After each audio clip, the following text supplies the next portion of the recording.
સુખદેવજી મહારાજ રાજા પરીક્ષિતને કહે કે હે રાજા, અંતમાં સપ્તમ સ્કંદમાં 4 આશ્રમ બતાવેલા છે. કયા કયા 4 આશ્રમ? તો કે સૌથી પહેલે બ્રહ્મચર્ય આશ્રમ. એ વ્યક્તિએ 1 થી 25 વર્ષ સુધી બ્રહ્મચર્યનું પાલન કરવું જોઈએ. જો જીવનમાં આગળ વધવું હોય ને તો ખાસ વિદ્યાર્થી જીવન 1 થી 25 વર્ષ બ્રહ્મચર્યનું પાલન કરવું.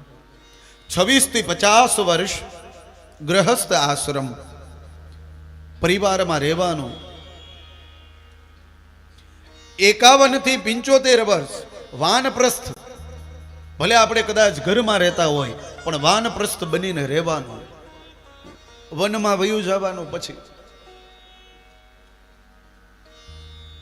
અને 74 થી લઈ અને 100 વર્ષ સુધી સંન્યાસ આશ્રમ. બધું છોડીને સંન્યાસ લઈ લેવાનો. પણ આપણી મનુષ્યની આશા તૃષ્ણા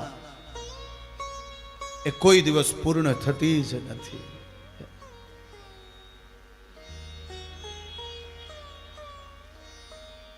એની આશા કોઈ દિવસ પૂર્ણ ન થાય. 50 કમાતો હોય ને ભગવાનની કૃપા થઈ જાય 500 કમાવા માંડે તો એમ કે લાવો, હજી લાવો. 500 ની કૃપામાં 5000 આપે તોય કે લાવો. એટલે હવે તો 5 લાખ રૂપિયા થઈ ગયા તોય કે લાવો, હજી ઓછું જ પડે છે.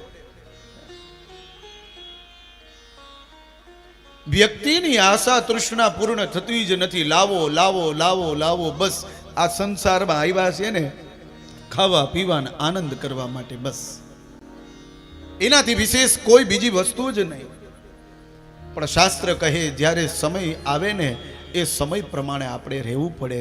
અંતમાં સુખદેવજીએ રાજા પરીક્ષિતને આ 4 આશ્રમ બતાવી અને સપ્તમ સ્કંદ રૂપી વાણી ભગવાનના ચરણ કમલમાં સમર્પિત કરી છે.